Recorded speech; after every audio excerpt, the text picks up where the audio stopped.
How much have you appreciated how much they're allowing you to run wild on the base paths out there? I mean, a lot, I guess. I just try to go when I see an opportunity. Try to impact the game in that way. Try to just be a good base runner. If there's a chance to get into scoring position for the next guy behind me, I want to be able to do that to take pressure off him. How much do you study guys? I mean, you know their times or anything like that? Do you see it right away, like coming in? You went on. It looked like you went on first moving on the lefty, but like, do you know it was pretty slow to home, or how do you do? I just try to watch the game. To be honest, I think there's a lot of value in watching the game when you're not actually in it, when you're not hitting. When guys are on base, you see what the pitcher's tendencies are. You see what their go-tos are. If a big hitter's up and a guy on first or second, what pitches they'd like to go to, and that can kind of dictate if you're going to go or not.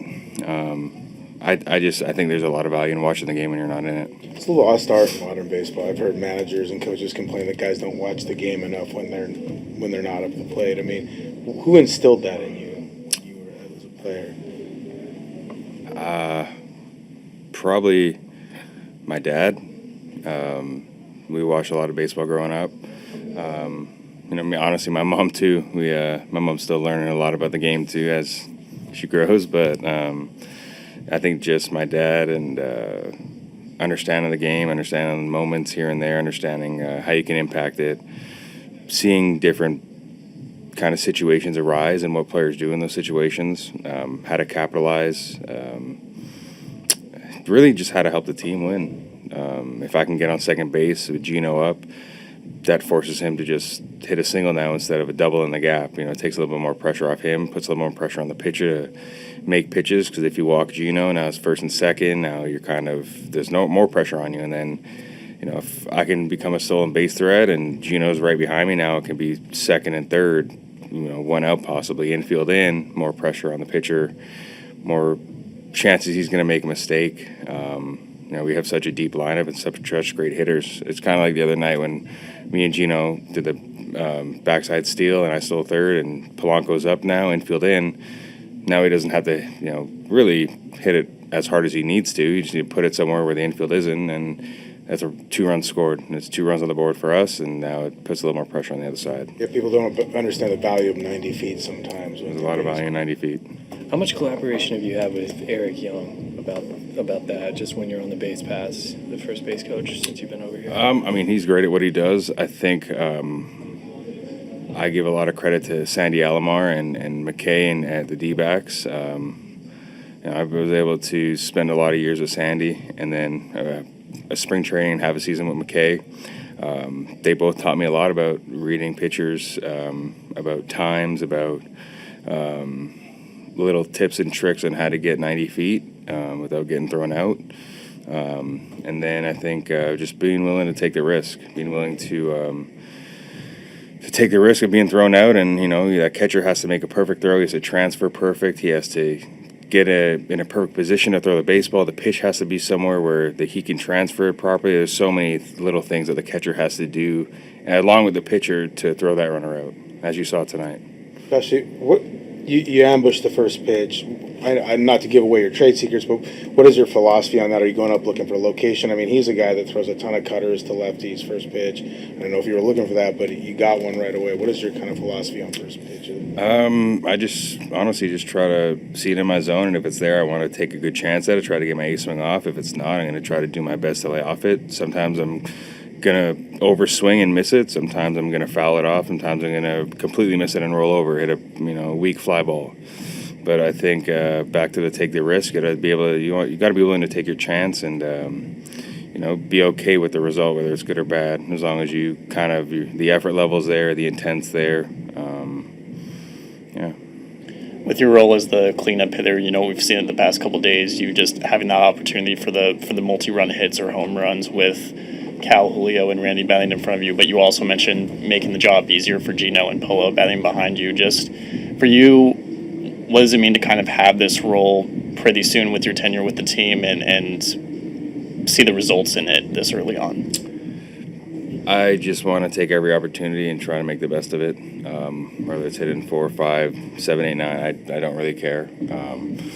I just want to make the best of what opportunities I'm given. I want to try to impact the game the best I can. I want to try to help the team win ball games. That's like the end goal. And I want to win a World Series. That's everything I wanted to do since I was young. And I'm blessed and fortunate enough to play for this organization now and be a part of this great lineup. It's been so much fun kind of learning the players here. It's been incredible playing baseball with this team. I mean, the pitching staff speaks for itself. The bullpen speaks for itself. The offense is awesome. But again, any opportunity I get, I just want to make the best of it. I want to give it my all. Good, bad, or ugly, I can go to bed happy and content because I gave my A+ effort and I tried my best. And if it goes great, awesome. If it goes bad, it is what it is. I can wake up tomorrow and try again. We've seen you get involved with mound meetings already. Has being traded before made it easier for you to kind of step into that role, that leadership role here immediately, or is there something about this environment? I think when it comes to mound meetings, being able to help the pitcher kind of calm down and be in the moment more.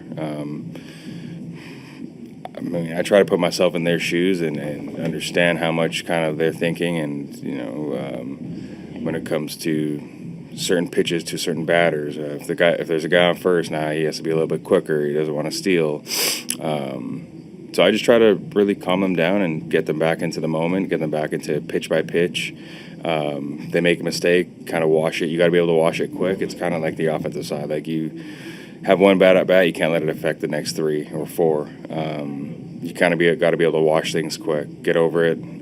So I really just try to be a friend almost and make them just calm down, settle down, let them know that they're great and that there's no moment that you can't capture. Josh, I know the World Series is a goal, but individually, you're within striking distance of a 2020 season. I mean, is that something like an achievement that would be pretty cool for you to be able to get to? I personally don't really think of individual accolades. I mean, it's great. Don't get me wrong. I'm blessed and fortunate to if that possibly happened, that'd be awesome. But I just want to impact the game the best I can for this team, this organization. I want to try to make it easier for the guys behind me. I want to try to make it easier for the guys in front of me. If I can help win a game by doing little things, I want to be able to do that. If I have a 2020 season, 30-30, I don't really, it's nothing big to me. I just want to win baseball games. If I go for 4, I mean, we win, it's great. And if I go 4 for 4 and we lose, it sucks because I didn't feel like I did enough. I just want to win. Some fans were curious about your shoe game. They were wondering if you could break out of a different pair of cleats for every game of the season. Pretty close? Pretty close. Okay.